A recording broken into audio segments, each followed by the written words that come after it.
Hello, book lovers, and welcome to Authors Love Bookstores presented by A Mighty Blaze. My name is Kimberly Hensle-Lowrance, and I'll be your host today. So for those of you watching us live on Facebook, we're welcome to take your questions, so you can post them in a comment below the broadcast. Today is a special Authors Love Bookstores. If you're a regular viewer, you know the way this works is we invite an author, and then we invite the author to invite his or her favorite indie bookstore to have a conversation. Well, today we have an author who invited two indie booksellers to our conversation today, a first time for us, and we're so thrilled to welcome all of our guests. So let's get started with some introductions. Let me introduce to you Julia Glass, who is our author today. Julia has published several books of fiction, including the best-selling 3 Junes, which won the National Book Award. She also published I See You Everywhere, which is the winner of the Binghamton University John Gardner Fiction Book Award, and she has many other published works. She is a recipient of fellowships from the National Endowment for the Arts, the New York Foundation for the Arts, and the Radcliffe Institute for Advanced Study. Julia is a distinguished writer in residence at Emerson College here in Boston. Welcome, Julia. Happy to have you. Thank you. I'm thrilled to be here. I say here in Boston, forgetting that I'm here in Boston, but everyone else is all over the world. So I'm just north of Boston. You're just north. Okay, well, welcome. We're also joined today by Calvin Crosby. Calvin is the executive director of the California Independent Booksellers Alliance, CALIBA, which is a nonprofit that promotes the vitality, diversity, and prosperity of independent bookselling as an essential part of life for all communities and crucial to the dissemination of ideas in society. Welcome, Calvin. We're so happy to have you here, calling in from Sonoma, California. And our final guest is Toby Fox, owner of 3 Lives and Company, an independent bookstore in Greenwich Village, New York City, which has been described as, quote, the bookstore of your dreams. Welcome, Toby. Thank you. So we've got big geography covered today: Boston, California, New York. We're very happy to have all of you. And let's get started, Julia, with you. Can you tell our viewers what was it that made you want to invite both Calvin and Toby to the conversation? Well, first of all, when you're an author and you get to tour around the country, you have favorite bookstores everywhere. So it's very hard to choose. But these two guys they're like my firsts. And I'll explain Calvin, even though I met Toby before Calvin. So, you know, when I wrote my first novel, I segued from being a painter, and I did not go to an MFA program or work in any way where other people saw my work. So, you know, I like to describe that I felt like I was growing mushrooms in a cave when I wrote 3 Junes. And so the first people, other than my husband, who didn't count, who really saw any of 3 Junes were the woman who became my agent, the woman who became my editor, and gradually other people at my publishing house, which is Pantheon, a fabulous, and I'm still there, love them so much. But when the book finally got made into an advanced reader copy and sent out in the world, I was in the office and my publicist called me into her office and she said, I want to show you something. And she took me to her computer and there was an email. She said, this is the first response we've had from a bookseller reading your galley. And it was from Calvin, who at the time was the manager of Books Inc. in Laurel Village in San Francisco. And it was the most beautiful note. And I thought, oh my God, this total stranger across the country has read this book. It's like real. I felt like my characters had staged a prison break. And so what Calvin said in that email was, if you send her to California, I will roll out the red carpet. Now, my first novel was not a big buzz book or anything. And I kind of looked at my publicist like, can I go to California? And she's like, I think we could do that. So, and Calvin did indeed. There was wine and cheese. And I said, wow, you have wine and cheese in your readings? He said, no, this is for you. And so Calvin claims the title as my #1 fan. He was my first fan. And Calvin, as a bookseller at, I'm going to say 4 different bookstores, has hosted a number of readings for me on my hardcover and paperback tours. And now he got kicked upstairs. So, but I'll just say one other thing, and that's that Calvin has become such a good friend that he was my date and my trusty chauffeur for the midnight wedding in, was it Napa or Sonoma? It was in Napa. Of the novelist Mark Danielewski. It was at midnight. I think we rolled back into your driveway at 4:30 or 5 in the It was morning. like That was like the 4:35. wildest Yeah. party. But all It was sorts of people. magical. Yeah, it was really amazing. That's a whole saga unto itself. So Calvin's someone I hold very dear, and I think California booksellers are in great hands. And Toby. So when I moved to New York in 1980, I was a big book lover, but I was a painter, and nobody lived in Brooklyn except for me. I mean, my friends all lived in Manhattan, and I loved to go on the weekends, and I would go to various bookstores, the Strand, certainly. I think Three Lives was in existence then. This was before you were managing it and owned it. And it was like this, it was a storybook bookstore, little red door on the corner, which somehow always makes me feel like I'm in London. I think it reminds me of the call boxes or something. I always feel like it's like Narnia when you step in there. It's just this other little universe. It's tiny, fabulous bookstore. But gradually I started writing fiction, and I moved to the West Village in 1991. And Toby, what year did you take over Three Lives? February 2001. Oh, Okay. 2001. So you weren't quite there yet. But so it was my neighborhood bookstore all of a sudden, which was so fabulous.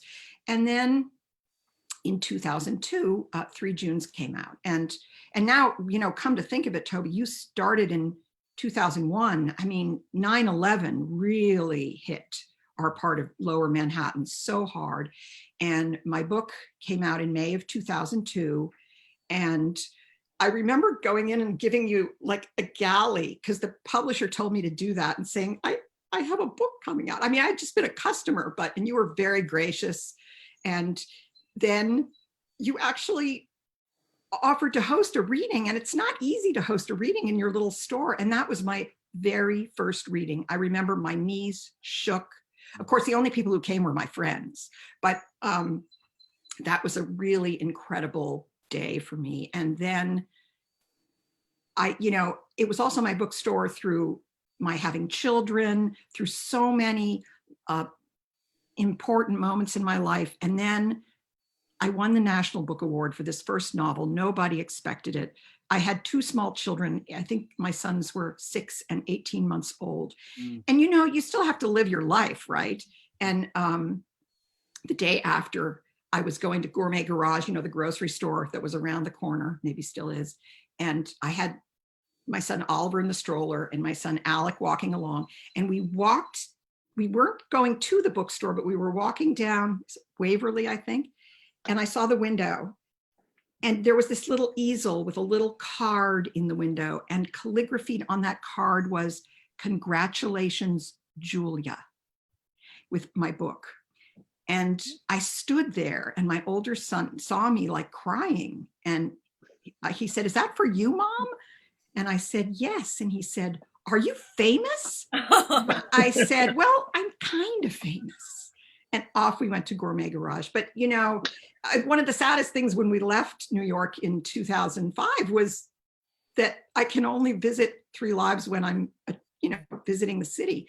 And I love to go back. And, I feel like I have a little mini relationship with each of you. Toby, you're not often in the store when I go, but I get to see Troy and Miriam and Joyce. And it's really a remarkable store. The only complaint that I ever had, and this had to do with my older son, who was a real book lover from age 4, is that your children's book section wasn't good enough for him. So we had to bargain, because he preferred Biography Bookshop, which sadly I think no longer exists, because even though they were small, they had a lot of children's books. And I'd say, can we just, we'll get a cupcake if we can go to Three Lives.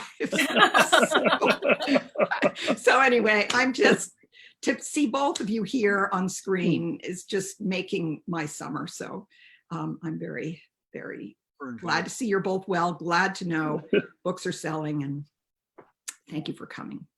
Julia, I love the story you just shared. You illustrated perfectly how bookstores are transformative for authors, but also so much a part of our day-to-day lives, and how we act as parents and how we create community.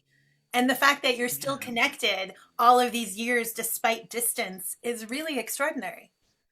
Well, you anticipate and fantasize about a lot when you approach publishing a book. Yeah. And I will say this, Toby, once I, knew that I was writing a novel and wanted to publish it, the place I fantasized seeing it was in the window of 3 Lives. So imagine that dream came true for me. So, but I think the thing that you can't foresee, there are a couple things that they're going to happen, but you can't foresee the depth of their influence on your life as an author. One is getting to meet readers. I think that one of my favorite things about going on book tour, and heaven knows if there will be book tours anymore, is getting to meet people who want to read your book, who have read your books. And those people usually have relationships with those bookstores too.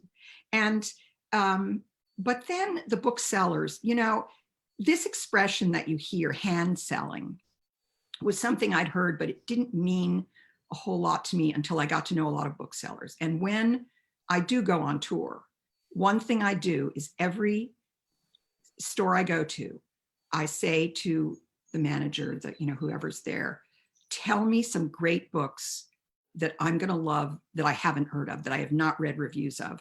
And I buy those books and I have them stuck in the mail. And when I get home from the tour, there's this stack of boxes in my front hall, and my credit card bill is horrific. But, so those relationships really matter. And in fact, I've had a couple of email exchanges of emails with booksellers in the Midwest that I'm very fond of, that I haven't seen in a few years. In fact, one of the great incentives for finishing a book, and I'm trying to finish a draft of my next novel this summer, is the hope that I'll get to visit everybody again, get to go be not just an author in a store, be a customer, and just gab about books with the people who work there and love books as much as I do. I hope someday you can. I hope that's in the future. I think we all hope for that. Calvin, can you tell us a little bit about what you're seeing in California? So you're a membership organization for independent bookstores. What are you seeing? How are bookstores doing? How are they responding to the pandemic and the sort of changed landscape that we're all in? Well, I think, I know that independent booksellers in general are pretty agile. When you look at all the I want to say all the monsters that have come at our channel, we find a way to adapt. And that's certainly true now. It's been interesting because California, the governor will issue the rules for opening or not opening or browsing, but then each municipality can interpret that or ignore it. So we have stores that from the beginning were doing curbside pickup and never stopped into now they have limited browsing. We have stores that were doing home delivery, but then we also have very many stores, particularly in the urban environment, that are barely now doing curbside. And I think some have limited browsing, but I think today we're going to hear that we're going to be maybe limiting the browsing back to essential services. Mm-hmm. And the argument there is that we all believe and know the books are essential, but every bookstore needs to fit themselves into what that means with regards to their customers, their staff, and their business model. Toby, how has your store weathered this past couple of months? Now, 3 Lives and Company is over 40 years old. Am I correct? The store's been a fixture in Greenwich Village. How, and as Julie mentioned earlier, your store went through 9/11 and many other situations that have been very difficult. What's been the lesson that you've taken from these past couple of months? Well, I think, like Calvin said, we're small enough, we're nimble enough to change on a dime. And, the governor announced on, I think it was March 19th, that on the 22nd, everything shuts down. And so that Monday, the 23rd, we were closed. And on Wednesday, the 25th, we had an online order form on our website that linked to a Google Doc that people could fill out, and it would email it to the shop, and then we'd start this process. And we have no online presence. My website is 4 pages. It tells you who we are, where we are, and what we do, and that's it. Everything is about coming to experience the bookshop on the corner of Waverly and West 10th. And you can certainly call and we'll ship things, but we just had to, everything went online. and the shop shut down. My employees were incredible. They're working off their dining tables, on their bed. They were taking orders, calling customers, and just it's doing whatever is necessary to see the store through. You know, we thought it was going to be a couple of weeks. It was 3 months, but and now we just reopened for limited browsing. That people are just thrilled to have their bookshop back open, and which is exciting. And thankfully that happened just in time. It was a real hustle to get us through those 3 months. It's a lot of effort. So Kimberly, you probably had a small heart attack when I ran off there for a minute. A little bit. Julia. A little bit. What I wanted to get was this. I don't know if this is going to read. This is a postcard from 3 Lives. Yes. Can you read that? Yes, I can. But that's a painting of the store, and you know it's on this really charming corner in a brick house, and so you know it's magical. And Toby, Julia was saying before we went live that she called and made an order during this time, and that one of the things that she loved was the fact that she did get that one-on-one with one of your staff and really was able to really talk about books. And I believe your employee even encouraged her to buy a couple she wasn't anticipating that she was going to buy, which I think is what all booksellers do really well. You walk in with one thing and you leave with 12 others. And so it sounds like the experience, what you want to create is that experience of being in the store, but you've been able to do that virtually.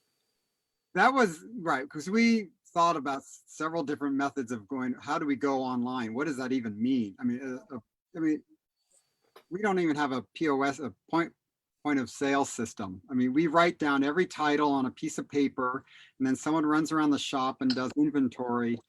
So to go from 3x5 special order cards to an online order system, you know, there are organizations that we could have just signed up and they would fulfill all our orders and we would have nothing to do with it. We'd have our name on the top, which is a good model.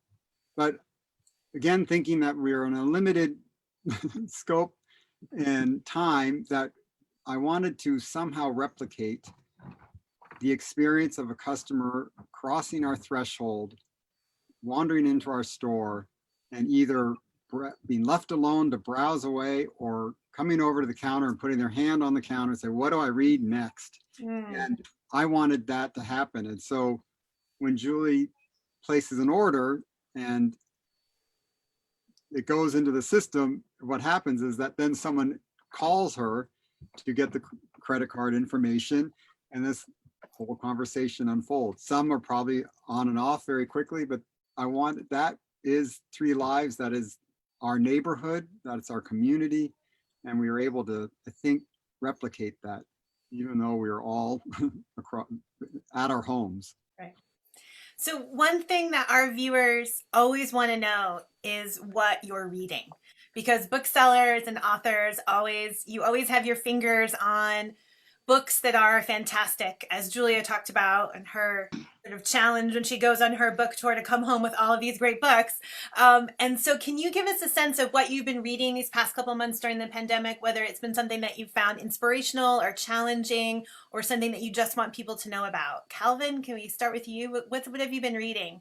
I've kept it pretty light. Yeah, so right? I've been living in the YA and middle reader area. Oh, but we've heard that from several people that's been a great source of comfort. Yeah, YA can be pretty dark. But it can be. And I'm really on the light side. Only Mostly Devastated was my favorite YA recently, and it's really a gay update of Grease set now. What's it called, Calvin? It's called Only Mostly Devastated. Great title. I have it here. Yeah. Oh, hold it up. Hold it up. That's a fantastic title. It is. Oh. And it was kind of the perfect escape. Plus, you know, who doesn't love Grease? Everybody loves Grease. Excellent. Toby, thank you for that recommendation. Toby, what about you? What have you been reading? Reading's been all over the place. It's, you know, many weeks it didn't happen at all. I read 2 that I got to that I thought were wonderful. Lucky Pair. I won't even be able to pronounce the Danish name from the the teens. And he was a Nobel Prize laureate, and one of those like, oh, it's a Danish author. The Swedes gave it to another, Scandi, but the novel was amazing. It was just fabulous, following the arc of this man's life and just his disenchantment with society and trying to figure out his place in there. And another book I read, just finished, was Box Hill by Adam Mars Jones. It's an English author. It's coming out in September from New Directions here. I think it's been out. Fitzcarraldo published it in the UK. Young man, lonely, goes wandering in Box Hill, which in the 70s was the gay leather biker cruising area, and meets somebody, and they start a dominant, submissive relationship. It's just such a beautifully written and compelling and funny and sexy novel. And it's the character is looking back. He's in his mid 40s now, looking back at this transformative relationship in his life when he was 18, and it's on his 18th birthday that he decided to take this walk. And so those two were the standouts for my reading. Excellent. Thank you. Julia, what about you? So, I want to say that for the first month of this lockdown, all I could read, and it made me feel kind of sick, was the New York Times Online. And I was just really, I couldn't write. I couldn't. And then, what sort of broke it for me was a book that a number of people had recommended, but I didn't. And that was this book, Fleischman is in Trouble, which is a very New York novel and very dense, funny, dark. But also I read James Baldwin's If Beale Street Could Talk. I never saw the movie, and I thought, I'm going to read the book, and I loved it. I read the Topeka School, and lately, and Kimberly, I think you came to this event because I did a Zoom interview. Yes. Brand new book, The Gretchen Question by Jessica Treadway, which is a kind of homage to Mrs. Dalloway. It's the story of a middle-aged woman at a very crucial moment in her life. It covers one entire day in her life. A lot of secrets, a lot of heartbreak, but also a lot of humor. And I read it in a single sitting, and I have never read a book in a single sitting. I am the slowest reader on the face of the planet. I'm starting I Capture the Castle by Dodie Smith, a book I've heard about for years. I think it's a pre-war British novel. And then Red at the Bone by Jacqueline Woodson. I love Jacqueline Woodson, and I've had this in a stack, and it's time. So, and also one more, and this is a wonderful Bay Area author. I can't see, I brought my stack of books. Yay! Daniel Mason's collection of stories called A Registry of My Passage Upon the Earth. Daniel Mason wrote that astonishing novel, The Piano Tuner, I think, and then also a beautiful novel, war novel called The Winter Soldier.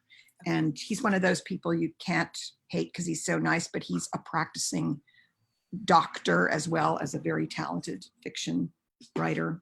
Oh, so he's a lot of free time. Yeah, right. And he has two little boys also. Oh, of course. So, yeah. Anyway, but none of us feel adequate now. Okay, so Julia, we've got a question from the audience, which is, which Julia Glass novel would you recommend for a first-time reader of your work? Oh, maybe Toby and Calvin have perspectives on this as well. Where would you want a brand new reader to start? Calvin, for what me, do you 3 think? Junes. 3 Junes? 3 Junes, 3 absolutely. Junes. Okay. Yeah. Okay. Book of my heart. Thank you. I would actually, if someone said which one would be good to read now when things are when it's hard to be optimistic, I actually might say my most recent novel, A House Among the Trees, which, it starts with a death, but in a way I don't know if it's more lighthearted. I can't see this very objectively, but I had, maybe because I had the most fun writing it of any of my books, I feel there's a kind of lightness to it. And, but 3 Junes is usually the first book of mine that people read. And I'm still, it was my first book, and I'm still really proud of it. And I still don't really understand where it came from, but I really did write it, I think so. And it's really good for book groups because people polarize on the characters. So yes, no matter how many times I've led a book group with it, the conversation is different because people get so attached to the characters. Yeah, people, it's an interesting experience to watch people argue about your characters, whether they're likable, despicable. And the first time, that I saw that with 3 Junes, I got very worried. And then I thought, wow, this means that those characters are real, but people really had strong feelings. And it's also, it's a multi-generational family story. And those always are good for book groups. It's also, the thing about 3 Junes is also that it's a book. I got a lot of response from people, from gay men who wanted a book they could give their parents or even grandparents. It's, because it's a lot about being the parent of a son who's come out, and there's a lot in it. And also there's a bookstore which, by the way, was definitely inspired by 3 Lives, although it's not on a corner. And I remember saying to you, Toby, the bookstore in 3 Junes has a garden in the back. I said, all you guys are missing is a garden in the back. And you said, well, Julie, you can't have a garden on a corner. From a marketing point of view, you'd always rather be on a corner.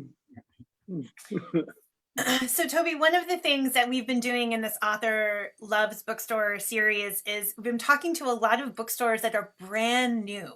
A couple of bookstores that just opened in the last year, which I find fascinating that, that's what someone's doing. And I'm really curious, as someone who's been in the industry for a little bit longer than a year, what advice would you tell a brand new bookseller? Like, how would you tell them to think about these past couple months in terms of the arc of their career and the longevity of their store? Is there something they can take from this, build some strength or resiliency? I think something that Calvin tipped to in his first response is that we've had a lot of things wash over us. I mean, I got my first book selling job in 1988.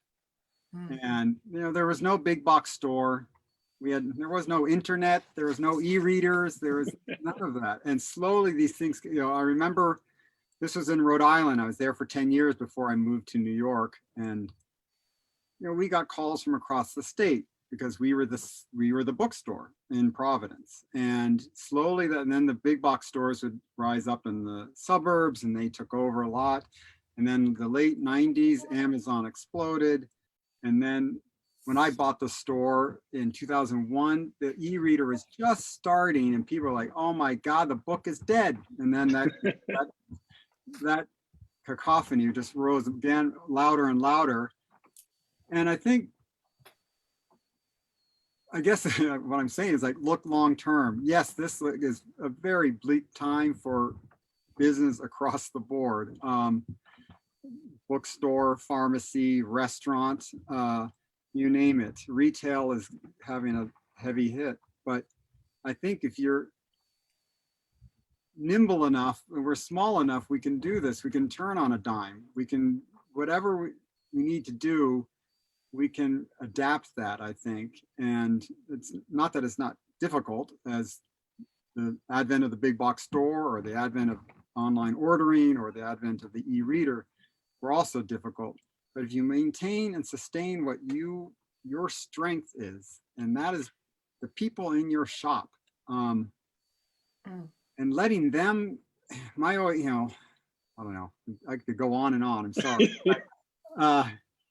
Let them be your advocate and take care of each and every one of them and let them be your advocate, and they will go out and tell. I mean, I'm a consumer too, and who would I listen to? A dear friend, a relative? Where do they go shop? What do they buy? Where should I get this X item? And it sounds craven, but this is how I want to just take care of each person and let them take the store forward. And I think that allows us just, again, to maintain the long view that we can get through this. It's another ordeal, but I think there is a place for the independent bookstore. Absolutely. I think now is a difficult time, but it's also a very exciting time. The consumer, I think, is so aware of what a small business brings to a community, to a neighborhood, to the experience they have in that store. And I think it's just a really wonderful time to be a bookstore and to open a bookstore. I think communities are craving it. Mm-hmm. Can I say one thing, Kimberly? I know Yes. we're approaching the end, but Please. one thing that I've become really aware of, and it's partly because I'm on the board of an arts organization in Provincetown, Massachusetts, and of all the arts, writers have it the best right now. Nothing can stop us from doing what we do. Booksellers are facing all the obstacles of a retailer, but people are still buying books. For people in the performing arts, however, music and theater, I mean, these are really dire times for everybody involved in the performing arts, and there, but for the grace of God, go we. I mean, I'm so thankful that this thing that I do, writing and reading, I love the theater. There's no theater to go to, Zoom just doesn't cut it. So I think we have to be really grateful even as we face all these challenges, from writer to publisher to bookseller. Literature, will come through. That's beautifully said. And that's true. We need our books and our new ideas more than ever, don't we? Mm. So we are coming to the end. I think we're over time, but that's what happens when you have a good conversation. We don't want to stop. But I wanted to just say, Julia, any last questions that you wanted to ask Calvin or Toby before we end today? Anything else you want our viewers to know about Three Lives or about the work Calvin's doing in California? I do want to say about Three Lives that I get this wonderful, rich newsletter from you guys. And I assume anybody from anywhere can subscribe to that, get on your mailing list. Yeah. Because your staff, who are so super smart, the recommendations are, I couldn't read all the books recommended in a single newsletter in a lifetime. And Calvin, I hope that you convey my best wishes to, there's the Bay Area is the most incredible constellation of bookstores there is in this country. Mrs. Dalloway's, Rake, Straw, Books Inc., Book Passage, Copperfield, Green Apple. I think of all those beloved bookstores, and I wish them all the best. And please, if you talk to any of those people, say, I hope I get to come again when I publish another book. So thank you both so much for agreeing to take this time. Absolutely. I Thank will you. agree to any time I get to see you. Oh, I'll be bunking with you. That's how I save my publishing money. well, thank you, Calvin, Toby, Julia, for joining us here today on Authors Love Bookstores. For all of our viewers, you can find Three Lives online at threelives.com and definitely join their newsletter, as Julia recommends. The store is open, but you can also call and place an order as well if you're not in the New York area. Calvin, thank you so much for being here. Thank you so much for giving us the long view and the big picture view. And for those of you who are interested in learning more about CALIBA, you can find them online at CALIBA.com, right? Did I get that right? CALIBAalliance.org. There you go, CALIBAalliance.org. So I completely got that.